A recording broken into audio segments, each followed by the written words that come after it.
Less than 10 months after the terrorist attack against the offices of Charlie Hebdo, France is in mourning again. After the initial shock of deadly terrorist attacks in Paris that claimed at least 130 innocent lives, fingers were pointed at Belgium as the hiding place and the nest for terrorists in Europe. One doesn't have to go far to see the reasons behind such accusations. A number of terrorist plots, including attack outside the Jewish Museum in Brussels last year, were said to have hatched in a deprived and immigrant-dominated area of Brussels, Molenbeek. Besides, the small city has 6 different police areas with little cooperation between them. Let's get to the bottom of it. Another terror attack on European soil that leads back to a neighbourhood of Brussels. Molenbeek has a diverse immigrant population and suffers from high unemployment. Some 40% of young people there are out of work. The things that happened are very, very bad. We're not happy at all. The people here, you can't see what they do, what they don't do. But when you hear what happens, you're shocked. When you see that it's people around you from your neighbourhood, you ask yourself, what's going on here? The area itself doesn't appear to be particularly downtrodden. On Monday, many locals gathered to remember those who lost their lives in the attacks in Paris. Daily life in Molenbeek works well, but that's what maybe has fooled us. That in ordinary life there are no difficulties, and next to that there are people living in the shadows, and we've left them living in the shadows.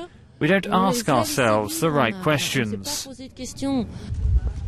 At least 6 people have been arrested here over suspected links to Friday's atrocities. Ahmed El Hanous is a deputy mayor. We have neighbourhoods where prices are depreciating, where rents are cheap, where we have a large turnover of people. If you have ill intentions, the first thing you do is find a place where you'll be able to blend into the crowd. The man accused of murdering 4 people at the Jewish Museum in Brussels last year once lived there. Yet locals reject its portrayal as a jihadist breeding ground. We're in a state of disarray. We condemn these attacks in the strongest possible terms. That said, the whole of Molenbeek is not guilty for what happened. And especially, don't mix things up with religion, because religion has never permitted anyone to take the life of anyone else, whoever they are. The Belgian police have rejected criticisms of their capabilities, saying the attacks, while allegedly orchestrated in Belgium, were, after all, carried out in Paris. Molenbeek district in Brussels, where the attacks are said to have been masterminded, was called by some European press the hotspot for terrorism. Chantal Giroche has been to Molenbeek. Belgium has hit back at French criticism of the country's security services. An intelligence official in France told AFP that the Belgians just aren't up to it.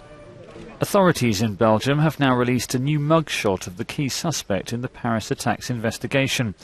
Salah Abdeslam, 26, is now Europe's most wanted man. He grew up in the district of Molenbeek in the northwest of Brussels. The government denies that its intelligence services have underperformed. We are a strong link. We try to fight against terror very efficiently. At the start of the year, everyone praised an operation that took place in Verviers in Brussels, which prevented a number of terror attacks. We do all we can to track down the sources and break up other organisations, whether the terrorists are French or from somewhere else. Belgian police raided a house in Verviers in the east of the country in January, arresting several suspected jihadists. Intelligence officials also brushed off the criticism from France. Maybe it's a bit simple for the French to hold Belgium responsible for this. In principle, I think that 3 Belgian nationals are linked with this attack, and they came from Brussels. That also means there are 5 French people who are actually in France. Soldiers have been stationed on the streets of Brussels since January, shortly after the attacks on French magazine Charlie Hebdo. Ministers announced that an extra 300 will be deployed across the country, raising the number to 520. Meanwhile, Belgium's friendly football match with Spain was cancelled on Tuesday owing to security concerns. The Stade de France in Paris was targeted on Friday night. as the French national side played Germany.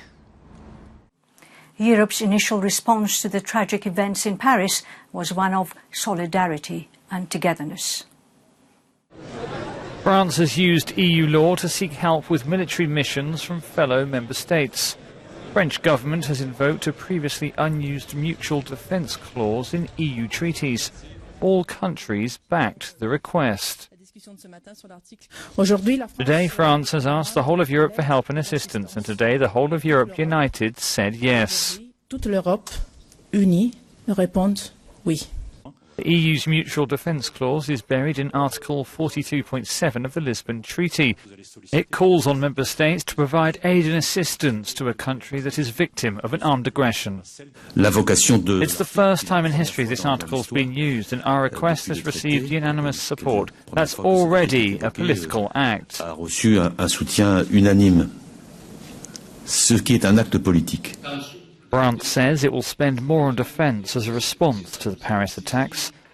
The government also says it will ignore EU budget rules that limit a country's public deficit to 3% of GDP. We understand the Commission has a heart and it has humanity. I should add that the Stability Pact, contrary to what's been said at such a moment, is neither stupid nor rigid. It can cope with situations like this one, and we will be doing so by being in close contact with the French authorities. France is already on the highest level of security alert. An extra 1,500 troops are now patrolling the streets of Paris. In a hurriedly organised emergency meeting of the EU's Interior and Justice Ministers in Brussels on Friday, member countries stressed on the immediate need to implement measures for strengthening Europe's external as well as internal borders.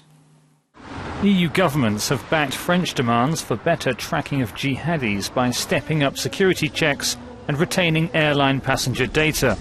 Interior and Justice Ministers agreed that they would bring in new measures on surveillance, border checks and gun control. A deal on airline passengers' data is expected by the end of the year. Regarding the internal borders of the European Union, I said it very clearly this morning to my colleagues, and I'll say it without any ambiguity again. France will maintain the checks at its borders as long as the terrorist threat makes it necessary. Germany, backed by the European Commission, says the passport-free Schengen zone is not up for debate. Schengen is functioning well. Schengen is not a problem. We are waiting for points of view, the opinion of member states, to see whether we can improve and enhance our external borders checks. The EU Agency for Border Controls, Frontex, is also set to get a stronger mandate to help with the fight against terrorism. Our correspondent reports.